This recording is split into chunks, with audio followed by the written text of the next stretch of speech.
Soyez les bienvenus au Club 700, l'émission qui vous présente le seul sauveur, Jésus-Christ, qui vous aime sans condition.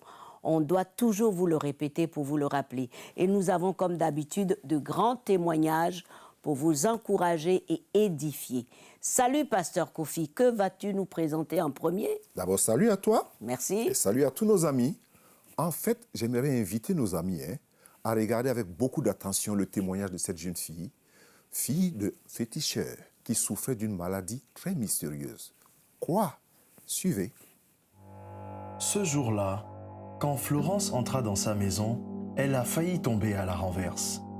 Sa fille cadette venait de détruire le fétiche de son papa. Elle a tout cassé. Il y avait du désordre. Et moi, je me suis dit, Claude, qu'est-ce qu'elle a fait comme ça? Le fétiche de son papa. Elle pouvait tout faire sans toucher le fétiche. Là, j'ai pensé à la destruction de ma famille parce que j'ai vu des familles qui sont détruites par ce genre de choses. Cet événement était un fardeau de plus pour Florence. Cela faisait des années qu'elle vivait une vraie galère à cause de la maladie de Claude. À chaque fois qu'elle descendait de l'école, elle avait des maux de tête bizarres. Elle crachait, elle ne fait que cracher. Et ses narines coulaient, pas du sang, mais de l'eau, ça coulait. Elle avait un problème pour respirer à chaque fois. Quand je l'ai amenée à l'hôpital et que je n'ai pas eu de bons résultats, je me suis dit que puisque son papa est féticheur et que moi aussi je suis née dans une famille où il y a beaucoup de fétiches, il faut que je consulte d'abord les fétiches. Le fétiche n'ayant pu guérir Claude, une voisine leur recommanda d'aller dans une église évangélique. Quand on est arrivé chez le pasteur, il nous a donné la révélation que c'était à cause du fétiche de mon père que je suis tourmentée ainsi par des démons et des esprits. Et j'ai dit gloire à Dieu. Le pasteur a prié pour la délivrance de Claude. J'ai eu ma délivrance totale. Une délivrance totale et spectaculaire que je n'ai jamais espérée. Ayant vu sa fille délivrée et devenue chrétienne, Florence donna sa vie à Jésus. Et quand ma fille est guérie, je me suis dit, là je vais habiter. Je vais demeurer dans cette église et servir le Seigneur. C'est pourquoi je suis restée là-bas.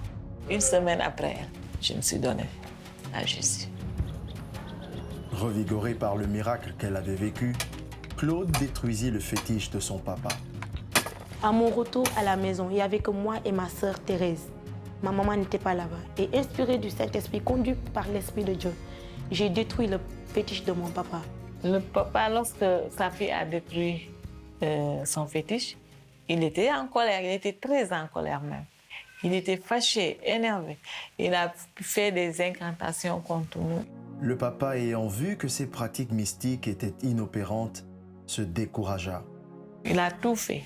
Mais puisque le Seigneur était avec nous, donc rien ne s'est passé parce qu'on était déjà nés de nouveau avant qu'on fasse ça. Il n'a plus de force pour nous anéantir. Depuis lors, mon papa, il ne se soucie plus de nous. Il n'envoie plus de l'argent, la pension alimentaire. Et voilà, il est en retraite. Et ma maman se débrouille pour s'occuper de nous.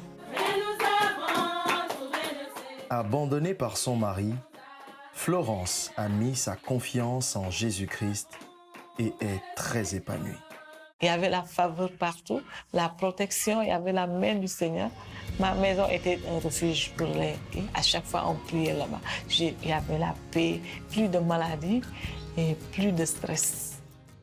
Les amis, seul Dieu est vérité et puissance infinie et puissance illimitée. Tous les autres sont des idoles, des menteurs, des faussaires. Et vous avez toujours le choix dans la vie. Si vous voulez suivre le Créateur ou la créature. Aujourd'hui, à travers ce témoignage, Jésus-Christ vous tend encore la main. Il frappe encore à la porte de vos cœurs. C'est lui le véritable. Voulez-vous l'accepter maintenant, avant que ce ne soit trop tard? Vous avez vu ce qui s'est passé dans la vie de cette personne-là. Alors, si vous prenez la décision, tant mieux, parce que demain ne vous appartient pas. Prions si vous voulez. Et je vais demander au pasteur de se joindre à moi. Seigneur Jésus, j'ai regardé ce témoignage et je me rends compte que je suis dans l'erreur. Je suis dans l'idolâtrie et aujourd'hui, je dépose tout au pied de la croix. Je te demande pardon pour toutes mes erreurs, tous mes péchés et toutes mes fautes. Merci pour ton sacrifice à la croix pour moi. Je t'accepte comme mon Seigneur et mon Maître, mon Seigneur et mon Sauveur. Prends le contrôle de toute ma vie. J'ai besoin de toi. À partir d'aujourd'hui, je suis ton enfant. Merci de m'avoir sauvé. Merci de m'avoir sauvé, Seigneur. Et si vous avez fait cette prière-là, je vous conseille une chose. Prenez l'évangile de Jean, apprenez à connaître votre nouveau maître. Il est plein d'amour pour vous. Vos péchés, passés, présents, futurs, sont lavés par son sang. Et vous avez la certitude d'un Seigneur tout-puissant qui prend soin de vous 24 heures sur 24 et tous les jours de votre vie. Merci, Massi, Oui. et je dis Amen. Amen. Et à ceux-là qui nous suivent et qui ont fait cette prière, là où vous êtes en ce moment, renoncez à toutes les œuvres des ténèbres, renoncez à toute forme de sorcellerie et que la puissance du Saint-Esprit vous accompagne. Mais ne nous quittez pas, parce que nous avons encore beaucoup de bonnes choses pour vous. À tout de suite.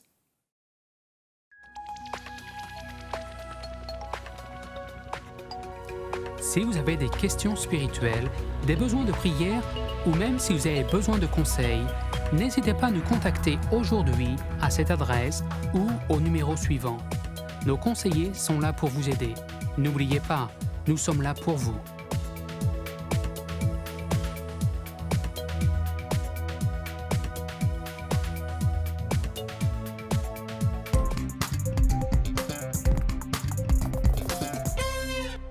Les amis, vous avez raison de continuer à suivre le Club 700. Nakata, lui, était devenu très riche, millionnaire, avec son activité criminelle. Mais ironie du sort, il s'est retrouvé au bas de l'échelle, jusqu'à mendier. Regardez comment. J'ai commencé à cultiver de l'herbe et à en vendre. Je me souviens qu'au lycée, je gagnais 220 $ par jour, rien qu'en allant à l'école et en vendant des sachets d'herbe. Darik Nakata de Honolulu à Hawaï commença à fumer de la marijuana en 6e année. Arrivé au lycée, il transforma sa consommation récréative de drogue en une entreprise rentable. Arrivé à la vingtaine, il se rendit compte qu'il pouvait gagner encore plus d'argent en écoulant de la cocaïne. Les surfeurs professionnels qui venaient du Brésil, du Pérou, tous ces gars voulaient de la coke et je fournissais toutes les boîtes de nuit en coke. J'y allais 2 fois par nuit, vendre des grammes de coke, parfois 250 grammes de coke en une nuit. Je gagnais environ 35 000 $ par semaine en vendant cette coke. Darik devint lui-même dépendant de la drogue qu'il vendait. C'est là que je me suis rendu compte que je n'avais pas le contrôle. Quand j'ai commencé à consommer mon produit et quand j'ai commencé à fumer de la coke, tout l'argent que je gagnais était dépensé pour de la drogue. C'est la drogue qui me contrôlait. Il abandonna finalement le crack pour l'héroïne.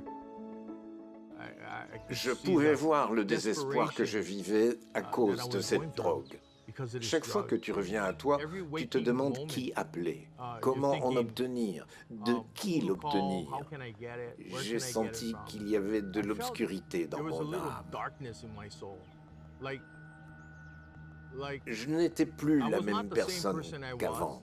J'étais prêt à faire n'importe quoi pour avoir de l'argent et pour continuer à me payer de l'héroïne. Chaque fois qu'il essayait d'arrêter de se droguer, Darik se sentait impuissant. Je me suis même dit qu'il valait mieux que je meure. Ce serait beaucoup plus facile si je venais à mourir, parce que la douleur était si forte. Je n'arrivais pas à dormir. J'avais des nausées, les larmes aux yeux. C'était terrible. Je souffrais vraiment. Alors je me suis dit que si je mourais, ce serait beaucoup plus facile. Voulant désespérément se libérer de l'héroïne, Darik essaya quelque chose qu'il n'avait jamais fait auparavant. Il pria la seule personne qui, selon lui, pouvait l'aider. J'ai supplié Dieu. J'ai dit, Dieu, si tu peux annuler Ma dépendance, je te servirai pour le reste de ma vie. Je ne savais pas ce que ça voulait dire. Je n'avais pas de relation avec Dieu. Mais je suppliais Dieu. Je faisais un marché avec lui. Si tu peux m'enlever ça, je te servirai toute ma vie. Le début de la réponse à sa prière arriva 3 jours plus tard quand il fut arrêté alors qu'il achetait de l'héroïne. Darrick passa les 2 mois qui suivirent en prison. Ça m'a désintoxiqué. Il me donnait des médicaments pour aider à mon sevrage. Je ressentais toujours des effets, mais pas aussi forts. À sa libération, Darrick était fauché et sans abri. Il vivait dans un parc à Hawaï. Un pasteur local, qui apportait souvent de la nourriture aux sans-abri, lui parla de l'amour de Jésus. Je me souviens qu'un jour, le pasteur n'a pas apporté de nourriture. C'est là que Dieu est devenu réel pour moi. J'ai crié à Dieu, j'ai dit, « Dieu, si tu existes, apporte-nous à manger. » Et voilà que 10 minutes plus tard, un couple s'est dirigé vers nous avec des casseroles en aluminium. Je ne savais pas ce que c'était. Nous étions 5 assis là. Et cette jeune femme et ce type ont dit, « On vient de se marier. On a toute cette nourriture en trop. Alors on a pensé vous l'apporter. » Et c'est là que j'ai pensé, « Waouh, mon Dieu, tu existes. Je n'ai plus aucun doute là-dessus. Mon Dieu, tu m'as répondu. » Et c'est là que ma relation avec lui est devenue réelle. Darrick donna sa vie à Jésus. Il se rendit vite compte que Dieu avait exaucé toutes ses prières. C'était tôt le matin et il fallait démonter nos tentes parce que la police nous disait que nous pouvions dormir ici, mais qu'il fallait démonter nos tentes le matin. Et je me souviens que le soleil se levait, je sortais de mon sommeil, les oiseaux gazouillaient, tout prenait vie, le soleil se levait. Et je me suis rendu compte que je n'avais plus à me droguer pour me sentir bien parce que Dieu m'avait guéri. Il avait brisé mes chaînes. Et c'est là que j'ai réalisé que Dieu avait tenu sa promesse. Il m'avait délivré de l'esclavage à ma dépendance. Alors j'ai confirmé que oui, Seigneur, je te servirai. Il commença à s'occuper de la communauté des sans-abri à Hawaï avec le pasteur, et on a fini par lui demander de se joindre à l'équipe pastorale de l'église. Il dit qu'il est reconnaissant. Le Seigneur a entendu sa prière et a changé sa vie. C'est un Dieu de restauration, c'est un Dieu de rédemption. C'est un Dieu qui veut que tu aies une relation avec lui. Je n'ai jamais ressenti autant de satisfaction dans mon âme. C'est tellement gratifiant pour mon âme. Une fois que vous avez fait l'expérience de Dieu et que vous avez été touché par lui, c'est quelque chose que vous ne pouvez expliquer. C'est extraordinaire. Dieu est extraordinaire. La providence de Dieu, moi je l'ai appelée comme ça, parce que c'est sa providence. Plusieurs parmi nous, nous vivons vraiment sous le coup de la providence de Dieu. Vous savez, les différentes conditions de la vie ne doivent pas nous faire perdre de vue l'amour inconditionnel de Dieu. Car dans bien des cas et dans sa volonté souveraine, Dieu peut choisir d'agir dans les voies de la préservation providentielle, c'est-à-dire au travers des relations humaines ou par la diplomatie. C'était un peu le cas de Esther dans la Bible. Il a utilisé les relations humaines et la diplomatie pour sortir Israël des problèmes. Il le fait sans toutefois tenir le devant de la scène dans les affaires des hommes. Mais c'est toujours lui qui tient le devant. Mais c'est à moi et à vous que revient le devoir de reconnaître sa main favorable dans nos vies et ses soins providentiels et de lui rendre grâce. Car Dieu dans l'ombre veille sur ses enfants. Est-ce que tu peux répéter cela? Dieu dans l'ombre veille sur moi. Il veille sur son peuple, c'est-à-dire il veille sur ta famille. Il veille sur les nations, c'est-à-dire il veille sur ton pays. Qu'elles le connaissent ou pas, Dieu veille. Il est celui qui les a créés. Il peut être caché à la vue des hommes, mais lui, il nous voit. Bien qu'invisible, Dieu demeure infaillible. Bien que silencieux, il reste souverain dans ses actions. Oui, Dieu veille sur toi. Depuis très longtemps, il veille sur toi. Il ne faut pas et il ne faudrait pas que les différentes conditions, les étapes que tu traverses dans ta vie te fasse oublier l'amour inconditionnel de Dieu. La preuve, c'est la mort de Jésus sur la croix, sa résurrection et son ascension. Alors viens avec moi pour inviter Jésus dans ton cœur, pour qu'il soit celui qui te conduit et qui t'aide à traverser cette vie. Seigneur Jésus, je voudrais croire maintenant et je crois en ton amour. Je l'accepte dans mon pauvre cœur maintenant même. Je reconnais que je suis un pécheur. Et contre Dieu, j'ai péché dans mes pensées, dans mes paroles et dans mes actes. Mais j'ai entendu ta voix. J'ai vu les témoignages. Et j'écoute ta parole maintenant. Merci pour tout ce par quoi je suis passé. Merci pour ton amour pour moi. Je suis désolé, Seigneur, pour tout ce que j'ai fait. Mais maintenant, je t'invite dans mon cœur pour être mon sauveur et mon Seigneur personnel. Merci, Seigneur. Amen. Je veux prier pour vous. Seigneur, je prie pour tous ceux-là qui sont en train de suivre le Club 700 en ce moment, qui sont malades ou alités.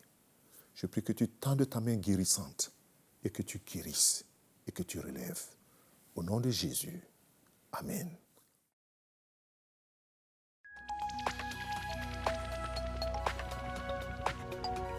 Si vous avez des questions spirituelles, des besoins de prière ou même si vous avez besoin de conseils, n'hésitez pas à nous contacter aujourd'hui à cette adresse ou au numéro suivant.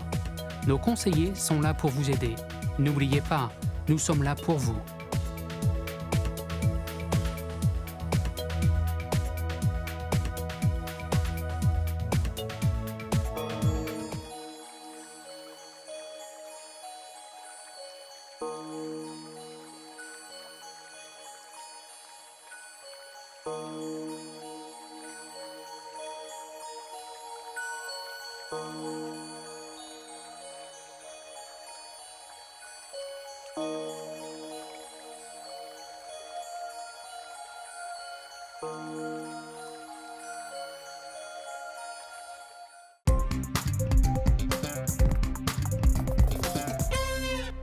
Bienvenue de nouveau au Club 700. Voici votre rubrique préférée, les questions et réponses avec le pasteur Raymond Kofi.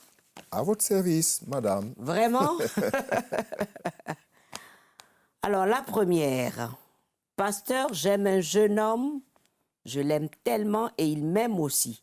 Mais comment faire pour qu'il vienne voir mes parents? Premièrement, pourquoi il y a cette peur d'aller voir les parents s'ils s'aiment?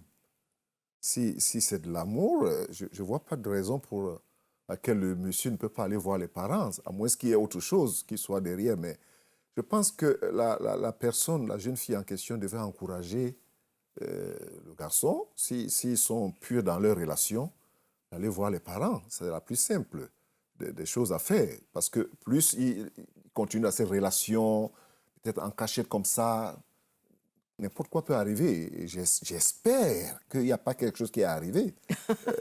Mais j'encouragerais les deux déjà, si le garçon aussi est sérieux. Pas seulement la jeune fille, mais j'encouragerais aussi le garçon, s'il est vraiment sérieux, à faire le pas, parce qu'il est un homme. Bien sûr. Et ce n'est pas lui. Et puis de l'autre côté, ce n'est même pas à lui d'aller voir les parents. Il doit voir ses parents à lui, et les parents, à lui, vont aller voir les parents de la fille. Ce qui montre le sérieux de la chose. Le sérieux de la chose. Sauf même s'il n'a pas des parents, il a les oncles ou un frère aîné. Mais de trouver quelqu'un de mature qui peut, avec lui, aller voir les parents de la fille, c'est la procédure la plus rassurante aussi. Et puis, ça fait qu'il respecte. Il respecte non seulement la fille, mais aussi les parents de la fille. La famille, bien sûr. Ce n'est pas à lui seul. Mais je pense qu'il ne faut pas que ce soit lui qui aille voir les parents, mais qu'il cherche ses propres parents, ou s'il n'en a pas, quelqu'un de la famille aînée pour aller voir les parents. OK. Il faut être officiel. Voilà. Est-ce qu'on peut se repentir sans confesser ses péchés? Non, Massi. Je crois que c'est... Il ne faut pas que ça prête à confusion. La repentance englobe la confession. Parce que c'est écrit, celui qui confesse de sa bouche. Donc, on ne peut pas supprimer la confession dans la repentance. Parce que si je veux me repentir, c'est un acte que je pose de confession. Je dois reconnaître. Je dois reconnaître que je me suis mal comporté, j'ai mal fait ici, et puis ça et là, et puis je le confesse à Dieu. Et puis la repentance, c'est quoi normalement? C'est confesser ses péchés à Dieu, les reconnaître devant Dieu, et puis la foi en Jésus-Christ, c'est un tout. C'est un tout. Il est bien vrai qu'il y a un côté de la confession qui n'est pas seulement la confession des péchés, mais qui est aussi la confession du nom de Jésus. Ça aussi, c'est la confession. Quand on confesse son amour, c'est une confession. Donc, on ne peut pas se repentir sans la confession. Les deux vont ensemble parce que c'est un tout. C'est important. Très bien. Pasteur, je suis un jeune de 18 ans et la drogue contrôle ma vie. Je ne sais plus quoi faire. Je voudrais une prière, mais je pense qu'il faut que tu lui parles d'abord. Il n'est pas le seul. Je pense que beaucoup de personnes sont déjà accros à cette affaire de la drogue. Et ce n'est pas seulement des actes qu'on pose en prenant la drogue, ça devient souvent une entité, ça devient une force. Quand on s'habitue à cela, ça devient une force. Il y a un esprit derrière. Il y a une force qui est derrière certains de ces actes que les jeunes posent aujourd'hui. Surtout quand on est jeune, on commence d'abord par essayer un peu à goûter, puis on devient accro à cela. C'est une force. Mais je voudrais dire à la personne que les mauvaises compagnies corrompent les bonnes mœurs. Très souvent, on a de la bonne volonté, on est disposé à arrêter ces choses, mais aussi longtemps qu'on se frôle l'épaule avec les mêmes personnes qui se droguent, qui font les mêmes choses, ce serait difficile, voire même impossible d'abandonner. Il faut renoncer, il faut se séparer, il faut prendre des actes vraiment de violence avec soi-même pour essayer de sortir de ce milieu, quelles que soient les moqueries, mais il faut prendre un acte.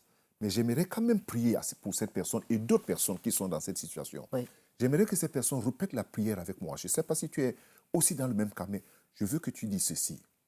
Au nom de Jésus-Christ, je renonce à l'esprit de la drogue dans ma vie. Au nom puissant du Seigneur Jésus-Christ, maintenant même, je renonce à toi, Satan, avec tous tes liens dans ma vie. Je sépare mon esprit. Je sépare ma pensée. Je sépare ma volonté. Je sépare mes désirs. Dans le nom de Jésus. Dans le nom de Jésus. Amen et amen. Et je prie que la puissance du Saint-Esprit vous visite là où vous êtes en ce moment. Et que Dieu vous donne la force d'être totalement libéré de ces forces. Au nom de Jésus-Christ, soyez bénis. Amen. Amen. C'est très important, pasteur. Merci. C'est très important. Eh bien, les amis, si vous avez fait cette prière avec le pasteur, je suis certaine, je suis sûre que vous avez reçu votre délivrance. Donnez-nous un petit mot, faites-nous le petit rapport de ça. Et pour moi, c'est un grand rapport parce que Jésus est puissant. Maintenant, allons voir au Kenya comment Viviane a retrouvé la joie de vivre. Regardez. Viviane a grandi dans un bidonville de Nairobi où sa mère était trafiquante de drogue. Je pensais que ma mère ne m'aimait pas. Elle ne me donnait pas assez de nourriture. Elle amenait beaucoup de mauvaises personnes à la maison et j'avais toujours peur. J'avais l'impression que Dieu m'avait oubliée et j'avais envie de pleurer tous les jours. J'étais seule au monde. Puis Viviane fut accueillie par Living Faith International, un ministère soutenu par Orphan Promise de CBN. Ici, dans cette maison, Viviane et les autres enfants sont entourés de gens qui les aiment. Ils ont 3 bons repas par jour et ils reçoivent une excellente éducation. Mais le plus important, c'est qu'ils apprennent à connaître Dieu. Tu es allé à l'école aujourd'hui ? Quand je suis arrivée ici, je ne savais rien de Dieu. Apprendre à connaître Dieu, c'est très agréable pour moi. Maintenant, je sais que j'ai un Père qui prend soin de moi et qui m'aime. Viviane et les autres enfants regardent souvent Superbook dans leur foyer. Mon histoire préférée, c'est celle de Joseph. Quand il a été vendu par ses frères, Dieu avait encore un plan pour lui. J'ai pardonné à ma mère, comme Joseph a pardonné à ses frères. Peu importe ce qu'on peut vous faire, si vous pardonnez, cela vous rendra libre. Grâce à Superbook et aux soins constants qu'elle reçoit dans ce foyer, Viviane apprend à compter sur Dieu. Quand j'ai eu des difficultés pendant mon examen de sciences, je me suis arrêtée et j'ai prié. J'ai demandé au Saint-Esprit de m'aider. Dieu m'a aidé à me souvenir de ce que j'avais appris et j'ai eu 100% au test. Viviane a même eu à cœur de prier pour sa mère. Je prie pour que Dieu la bénisse, qu'elle s'améliore et qu'un jour elle soit sauvée. Vivre dans cette maison merveilleuse m'a encouragée à aimer Dieu. Merci de nous accorder ce privilège. On en est très reconnaissant. Que Dieu vous bénisse parce que vous nous avez bénis. Il y a de quoi s'exclamer, hein, Massi. Oui, Viviane est joyeuse parce qu'elle a trouvé refuge en Dieu. Elle a pu vraiment vivre sa vie d'enfant, Oh, c'est formidable Quelle de la voir joie comme ça. et quelle paix, ou alors quelle paix et quelle joie, parce Non. qu'elle est sortie Oui. de ses angoisses. Et ça, Orphan Promise fait toujours ça pour ces enfants qui sont délaissés, abandonnés dans les rues, et qui n'ont pas d'espérance. Mais là, Viviane voit déjà un futur brillant. Brillant, oui. Brillant. Elle se dit qu'elle va devenir quelqu'un et qu'elle va pouvoir aider les uns et les autres. Je pense que ceux de nos amis qui regardent le témoignage de Viviane et qui savent qu'ils contribuent, qui sont parmi ceux-là qui soutiennent Orphan Promise et puis tout ce que Sibienne fait à travers le monde, ont aussi cette joie de voir quelqu'un d'autre qui est en train de rire aujourd'hui. Et de profiter de ce qu'ils envoient.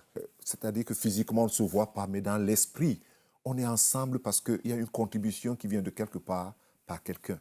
Et ça restera toujours notre appel. Et il faut le faire. Il ne faut pas baisser les bras. Il faut le faire. Et ce n'est pas difficile parce que vous n'avez qu'à aller dans nos bureaux selon la ville où vous êtes, pays, ou voilà. aller sur Facebook ou notre site. Et là, vous pouvez envoyer ce que vous pouvez. Ce que vous pouvez. En fait, c'est tout votre cœur qui fait le travail. Ce n'est pas d'abord le montant qui est important. C'est le fait de participer à quelque chose, quel que soit le montant, ça aide toujours. Ça aide toujours. Oui, voilà. Pasteur, c'est ça a été un plaisir. Hein? Ça a été un plaisir. C'était content. trop court, mais c'est honte. Hein? C'est tout. Tout à fait. C'est court, mais c'est fini. On ferme le club pour juste quelques instants. On se retrouve sur nos différents sites. Et puis, merci d'être resté en notre compagnie. Que Dieu vous bénisse. À bientôt.